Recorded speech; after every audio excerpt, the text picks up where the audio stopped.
Aurilene, quase que eu ia dizer que o livro era o Tratado dos Evangelhos. Notícias do Tratado dos Evangelhos, antes da gente entrar no tema. A primeira edição já esgotou. Mais de 300 famílias já estão lendo esse livro no culto do Evangelho no Lar. E uma coisa que me chamou a atenção, aqui em Goiás, que eu recebi um e-mail dizendo assim: professor Emídio, somos eu, minha irmã e minha mãe. Adquiri o livro, mas agora a edição esgotou. O que é que estamos a fazer? O culto é na segunda, na quarta e no domingo. Então, na segunda, eles aproveitam o livro, aí levam o livro para, na quarta-feira, na outra casa, ler também o livro. E vai também para o domingo. Então, o livro está servindo um exemplar só para 3 famílias. 3 famílias. Eu fiquei, gente, a primeira edição foi 500, já pensou? 1.500 lares. Só que não está acontecendo isso, só nesse lar que eu tive notícia. Outras notícias que eu tive da obra. Pessoas que estavam programando o suicídio. Programando. Organizando a vida para depois se matar. O livro caiu na mão da pessoa, que abriu ao acaso, bem no capítulo da crucificação. A pessoa leu e desistiu. Claro que é por causa do Evangelho de Jesus. É o Evangelho de Jesus que nos alerta, que nos liberta da ignorância. A energia é muito poderosa. E é evidente que o Tratado dos Evangelhos é a única obra espírita que estuda todos os 4 evangelhos de forma objetiva e clara. Porque tem obra que estuda só as parábolas, outras as curas, o Sermão da Montanha, mas por isso que fizemos questão que essa obra saísse num único volume. Vai sair a segunda edição, com glossário, com o índice remissivo completo, com a cronologia completa. Mas quem tem a primeira edição desse livro, guarde. Guarde. Porque daqui a 20 anos, essa obra, esse primeiro exemplar, essa primeira edição, vai valer muito. Não só nas livrarias que vendem obras raras. Não somente isso, mas vai valer muito porque a pessoa participou de um momento histórico. Nós todos vamos passar. Todos nós vamos passar. Mas o Evangelho não passa. E qualquer tipo de trabalho literário que visa estudar o Evangelho permanecerá. Então, fiquei impressionado, fiquei imaginando. A pessoa pega o livro na segunda, depois leva para outra casa na quarta, e depois na outra casa, ou seja, acompanhando a obra. A livraria só tem 4 exemplares. E na opção cultural, só tem 11. Acabou. Não tem mais. Então, até o final de setembro, início de outubro, a segunda edição vai chegar. E, gente, o destino dessa obra não é para estudo, para estudar na casa espírita, não. Ah, vou sentar e vou ler o livro, não. Tem gente que já leu o livro. Tem gente que já leu esse livro 2 vezes, mais do que eu. O objetivo dessa obra é o culto do Evangelho no lar. Se você lê 2 páginas por semana, esse é o objetivo da obra. Ela vem para o culto, não é para outro lugar, é para o culto do Evangelho. Eu tenho um aluno evangélico que escreve obras evangélicas, que adotou esse livro espírita no seu culto do Evangelho no lar. Eu falo, mas como é que funcionou isso na sua casa? Não, professor, tirando a reencarnação, a gente adota tudo, está tudo certo. né? Então, meus irmãos, vamos continuar a estudar o Evangelho de Jesus e vamos aproveitar esse presente que Jesus nos concedeu. Isso é um presente. O nosso tema de hoje é sobre o perdão.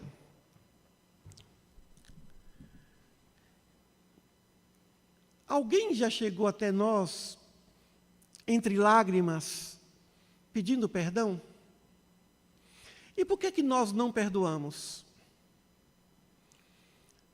E por que nós permanecemos com a mágoa? Por que é difícil perdoar? O que nos magoa, o que nos ofende, os que nos violenta o espírito.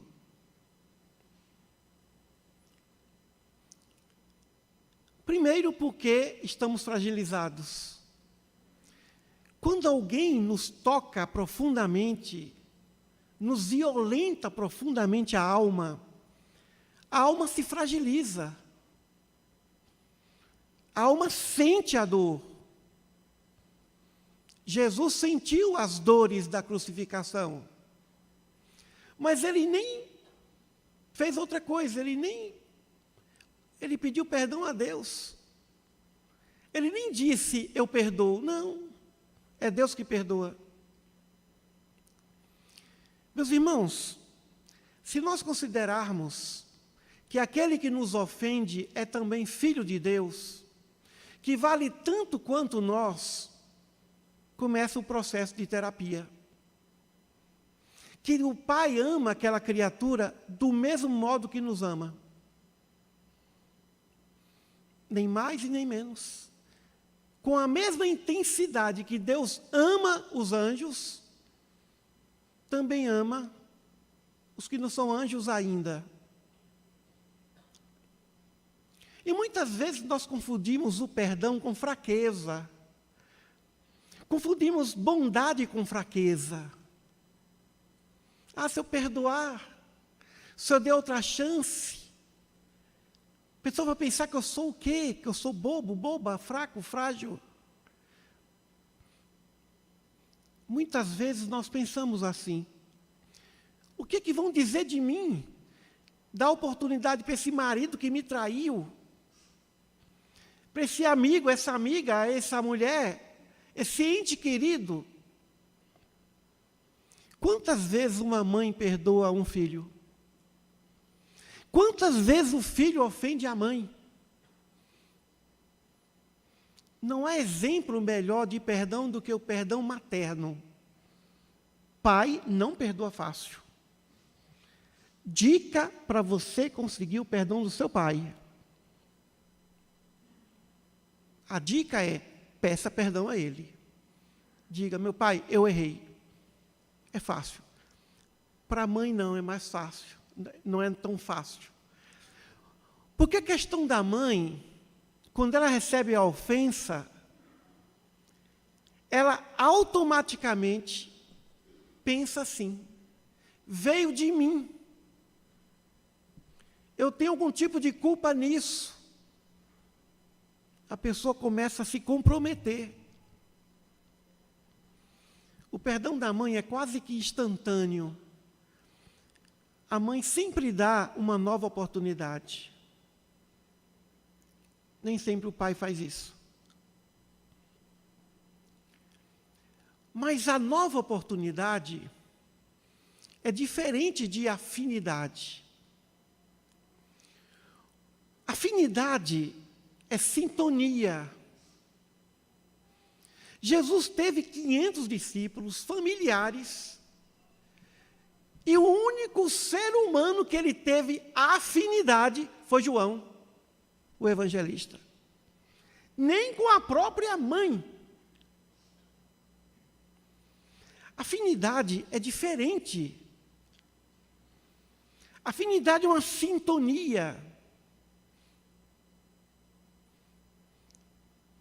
É o que Jesus sentia por João, porque sabia que João o amava sem condições, sem condicionamentos. ele tinha 12 apóstolos. Dos 12, 3 eram mais próximos. Dos 3, 1.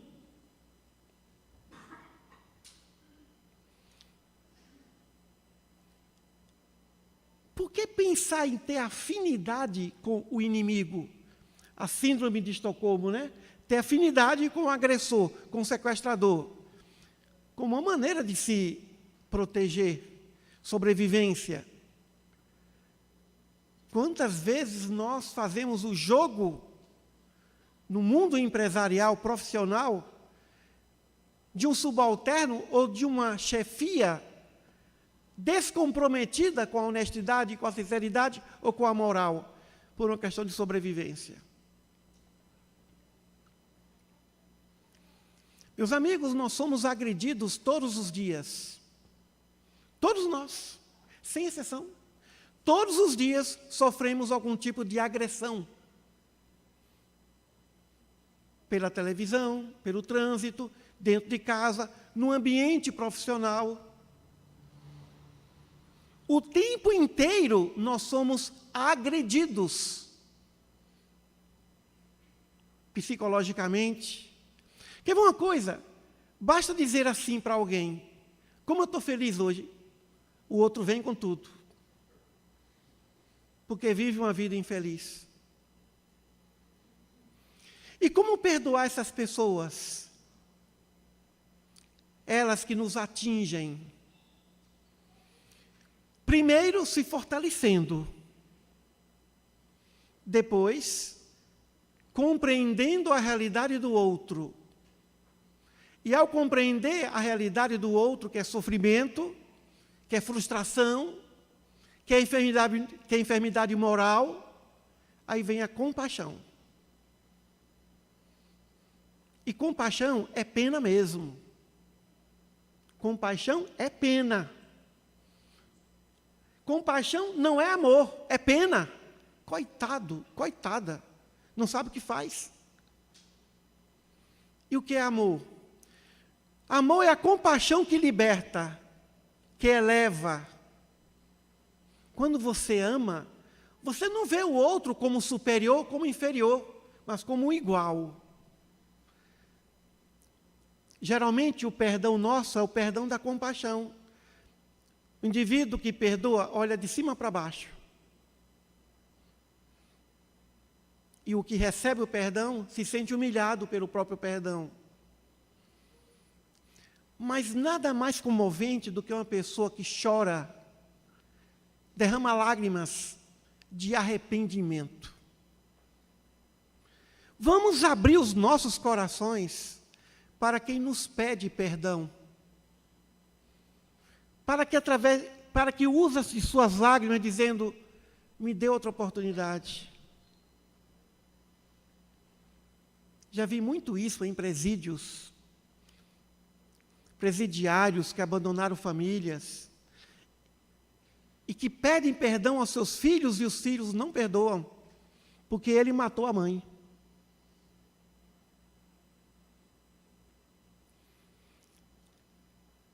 Na oração do Pai Nosso, parece que a oração do Pai Nosso, ela ressalta muito bem isso, como uma condição fundamental para sermos felizes. Pai, perdoa as nossas dívidas perante a lei moral, como nós perdoamos aos nossos devedores. Mas mesmo assim, o Pai nos perdoa, mesmo que nós não saibamos perdoar. Mas o perdão não isenta o agressor da sua dívida perante a lei. O perdão não isenta o agressor da sua dívida perante a lei de Deus, a lei de justiça. Quem perdoa se liberta, se livra do agressor. Mas o agressor não sairá daqui sem pagar o último centavo que deve perante a lei.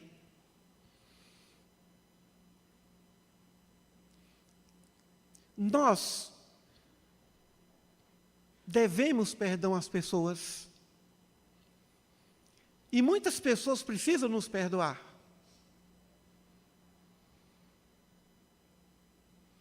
É uma sensação de alívio. É uma sensação que a pessoa sente, quem já recebeu esse perdão sabe, que a vida está dando uma nova oportunidade. As mulheres sabem perdoar mais que os homens. As mulheres são mais evoluídas nesse aspecto do que os homens. Pela nossa cultura, homem não chora, homem é isso, homem é aquilo, homem não pode demonstrar fragilidade. Quantas vezes uma mãe perdoa o filho? Quantas vezes uma esposa perdoa o marido? Muitas vezes. 70 vezes, 7 vezes. Chegamos a essa casa hoje com alguém na mente. Tenho que perdoar fulano. Fulano espera de mim um perdão. Mas eu também preciso do perdão de alguém. Tem alguém que nós precisamos do perdão. Mas o perdão seria esquecimento da ofensa? Não, não é esquecimento. Não esquece a ofensa. A questão não é esquecer a ofensa. A questão é dar ao outro uma nova oportunidade de convivência. Pode ser que sim, pode ser que não. Porque às vezes não dá para confiar no inimigo, do mesmo modo que se confia no amigo. Mas dá uma oportunidade semelhante ao pai diante do filho pródigo. Ele vem arrependido, pede perdão e se dispõe a mudar. E o pai faz aquela festa. Perdoar é dar ao outro uma nova oportunidade. E não só ao outro, a nós mesmos. É como um jogador de tênis. Ele perde um game, vai para o próximo, ele não pode pensar no game anterior, ele tem que se perdoar, senão ele vai perder a partida. Para nós podermos buscarmos o auto-perdão, precisamos do exercício do perdão em relação ao outro. Se nós não compreendermos isso, fica mais difícil ser feliz. E o que é ser feliz? Ser feliz é ter elementos, ferramentas íntimas de motivação para viver. Estou lendo uma obra intitulada Os Mártires do Coliseu. Os Mártires do Coliseu. Que tragédia! Que sofrimento, que perseguição! Mas a história do cristianismo é uma história de perdão. Nós estamos aqui encarnados nesse planeta maravilhoso, porque houve um perdão. E o perdão de Deus é infinito, nunca cessa. Deus sempre nos dará infinitas oportunidades. Deus nos ama sem questionamentos, sem condições.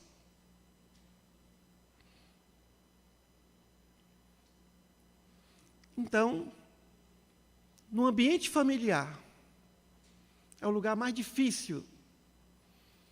As pessoas, os entes queridos, os familiares que nos agridem, que não nos suportam, que não têm afinidade conosco.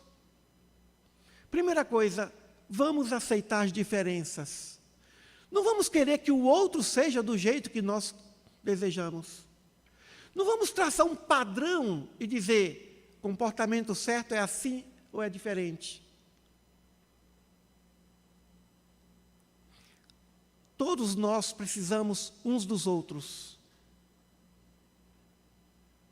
Todos nós necessitamos uns dos outros. até da considerada pior criatura. Adolf Hitler, por exemplo, que praticou tantos delitos, era amado por aqueles que ele amava. Ninguém passa na terra, ainda que pratique crimes hediondos, sem sentir esse amor. Ele tinha um amor pelo cachorro dele, pelo animal dele, impressionante. E o animal não sabia o que o seu dono estava fazendo. Ninguém pode fugir dessa lei do amor. Quando alguém bate a nossa porta e pede perdão, nós temos o dever de perdoar. É obrigação nossa. Não é bondade, é obrigação. Temos o dever de perdoar. Porque não é ele que está pedindo perdão, é Deus que está pedindo perdão através dele. É o perdão que Deus está pedindo. E quando Deus pede, temos que obedecer. E nós temos que ter coragem também de pedir perdão ao outro. Olha, me perdoe, me desculpe. Eu fiz isso porque eu quis, eu não estava bem. Ou eu não queria fazer isso, mas a consequência foi nefasta. Meus irmãos, nós não merecemos viver um dia na vida com o coração pesado de mágoas, de culpas, por causa da ausência do auto-perdão ou do perdão ao outro. Não há como se curar das doenças físicas com mágoas, com arrependimentos ineficazes. Não basta se arrepender. O arrependimento é importante, mas a mudança de comportamento é a prova de que realmente se arrependeu.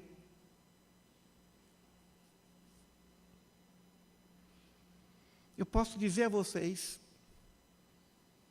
que não é tão difícil assim. Eu não tenho ninguém para perdoar. Embora todos os dias eu sofra de agressões. Eu sou agredido todos os dias. Vou repetir. Eu sou agredido todos os dias. Não é? Minha esposa sabe. Ela é testemunha. Eu sou agredido todos os dias.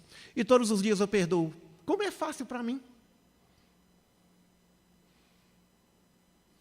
Não tem um dia que eu não seja agredido diretamente. Eu sou agredido.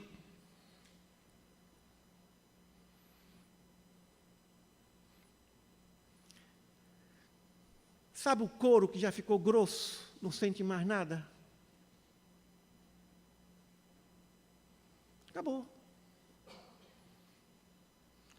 Eu nem mais sinto pena. Eu não sinto nada. Porque é assim mesmo. Eu tenho que aceitar o mundo que eu estou, de provas, de expiações. Então não tenho mais nada que perdoar, já está todo mundo perdoado, está tudo pago. Mas também eu não tenho que pedir perdão a ninguém, que bom. Eu não tenho que pedir perdão a ninguém. Não tem alguém que fala assim, me perdoe. Não, não tem. Se teve, já perdoei, já pedi e já resolvemos. Já resolvemos o problema.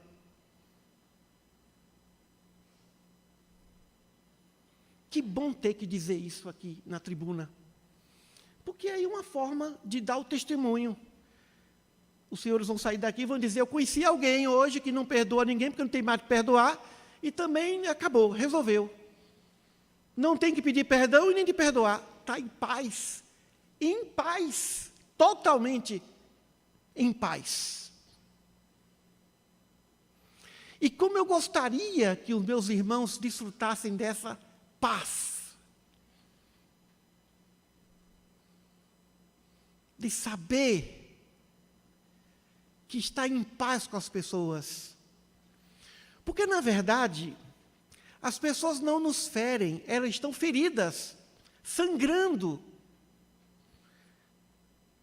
E por isso nós temos que amar e deixar para lá. Eu disse que todos os dias eu sou agredido, e é verdade, mas todos os dias também eu deixo para lá. Porque, na verdade, tem agressão que não vem diretamente para nós. A pessoa agride porque ela está vivendo um verdadeiro tormento. Vivendo um sofrimento, está sangrando. Eu já falei aqui, vou repetir essa história. Uma vez eu estava no fórum, era uma segunda-feira de manhã, e tinha uma fila de advogados. E a mulher atendente disse assim: o que é que você quer? Advogado criminalista, vara penal. E o advogado humildemente dizia o que queria. Aí veio o segundo, e ela: o que é que você quer? E foi o terceiro, o quarto, e chegou a minha vez. O que é que você quer? Eu falei bem baixinho para ela: eu quero que você me diga o nome dele e o endereço para eu ir lá matá-lo. Aí ela: é isso mesmo, doutor, ele merece. Namorei com ele 10 anos e ontem ele terminou comigo. A mulher estava sangrando. 3 meses depois ela falou: doutor, eu agora estou namorando um juiz. Que bom que acabou aquele namoro, que não deu certo. Ela estava agredindo as pessoas, porque estava como uma fera ferida. Investiu sentimentos e se sentiu traída quando o ente querido terminou o relacionamento com ela. Então as pessoas não nos agridem mais. É que elas estão se agredindo e estão feridas, estão em tormento, estão vivendo um verdadeiro inferno consciencial.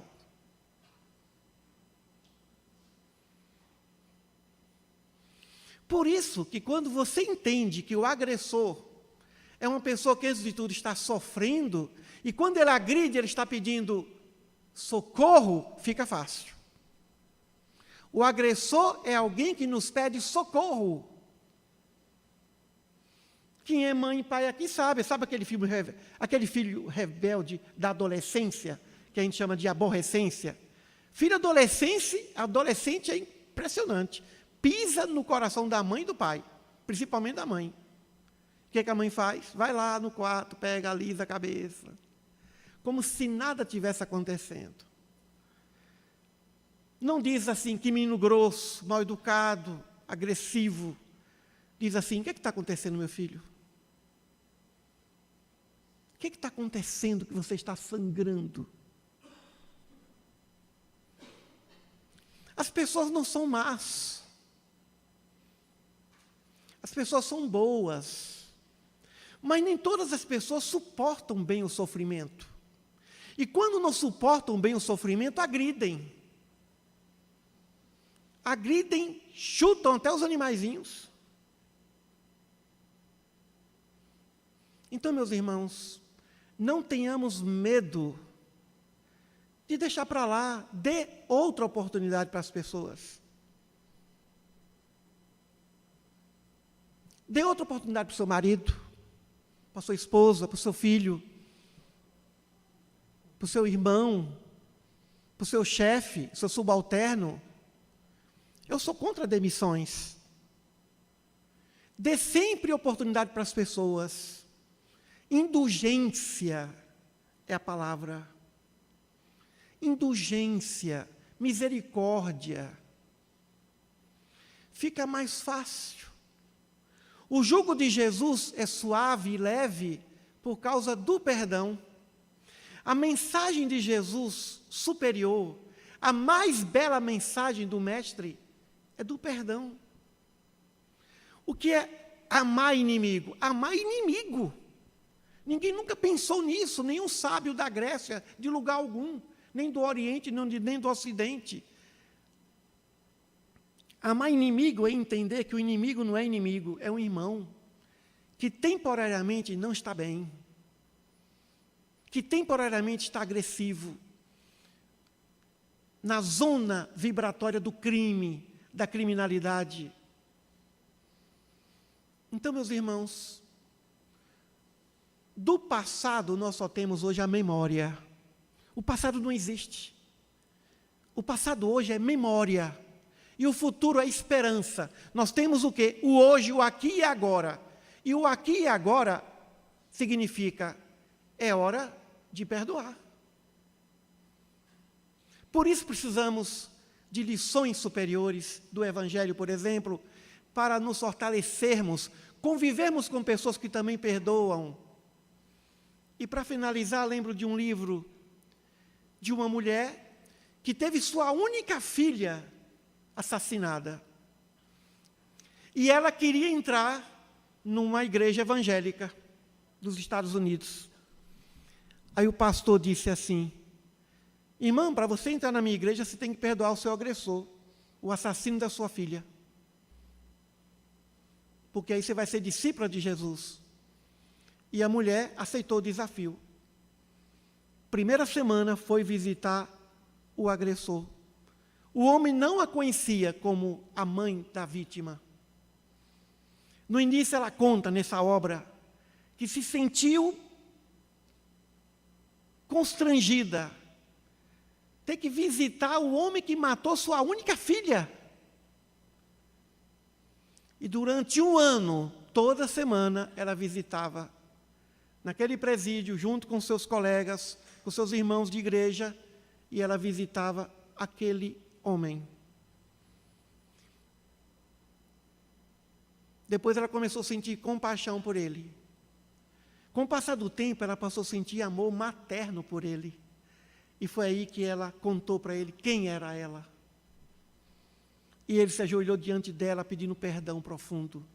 E o pastor disse assim: agora você pode ser discípulo de Jesus, porque você perdoou o homem que violentou e matou a sua única filha, a sua amada filha. Que experiência! Que experiência! O que Jesus faria em meu lugar se estivesse na minha situação? É outro livro evangélico que eu aconselho a ler, Em Seus Passos, que faria Jesus? Alguém já leu esse livro aqui? Em Seus Passos, que faria Jesus? Já leu 2 vezes? Quem puder, compre amanhã esse livro. Tem nas livrarias e tem também nas plataformas, no Amazon, nas plataformas que vendem livro. Em Seus Passos, que faria Jesus? Uma proposta de um pastor americano que chamou a sua igreja para que todos fizessem esse projeto de vida por 1 ano. Se Jesus fosse o empresário que eu sou, se tivesse a voz que eu tenho, não é isso? Se tivesse isso ou aquilo, como ele se comportaria? O dono do jornal parou de publicar notícias de violência. A moça começou a cantar, que usava sua voz, no ambiente sagrado de igreja. E cada um começou a mudar a sua vida. Então, o que Jesus faria em nosso lugar diante do perdão? Diante de alguém que nos pede a segunda oportunidade? Você pode dar uma segunda oportunidade. Mas se não puder fazer isso, se livre. Liberte o outro. Se livre da prisão. Diga ao outro: vá, meu irmão, você está perdoado. Fique em paz. E eu vou orar para que eu continue perdoando você. Porque às vezes o indivíduo diz ali na hora que perdoa e depois que acontece alguma coisa desagradável, pensa assim: bem que foi bem feito. Está pagando o que me deve. Ninguém deve nada a nós, meus irmãos. Ninguém deve nada a nós. Está devendo a lei de Deus. E nós não devemos nada a ninguém também. Nós devemos a lei divina, no que tange o processo do perdão. Portanto, vamos sair daqui, telefonar para alguém, ligar para alguém e dizer: ó, vamos conversar. Me perdoe. Eu não queria fazer aquilo, mas eu sou uma pessoa fraca, fui fraco, fui frágil. Não vamos ter medo de dar ao outro esse alívio da alma. Vamos libertar o outro com o perdão. Isso é caridade. E desse modo, chegaremos sim um dia em que nós vamos sair daqui e vamos aos braços do nosso Mestre Jesus, dos nossos espíritos amigos, e dizermos como tem no Evangelho segundo o Espiritismo, dormirmos e dizemos para nós, nada tenho contra meu irmão. Lembram disso? Lembra, Aurelene? É uma mensagem de Sansão, né? Nada tenho contra meu irmão. Quem é que pode dormir dizendo que nada tem contra seu irmão? E ninguém tem nenhum motivo para se queixar de nós. Na passagem do Homem de Bem, de Allan Kardec. Como é bom viver na Terra com essa consciência. Nada tenho contra ninguém e ninguém tem nada contra mim. Olha, isso é felicidade. Felicidade é não ter nada contra ninguém e ninguém ter nada contra a gente, porque o perdão já se estabeleceu. Já libertou a todos.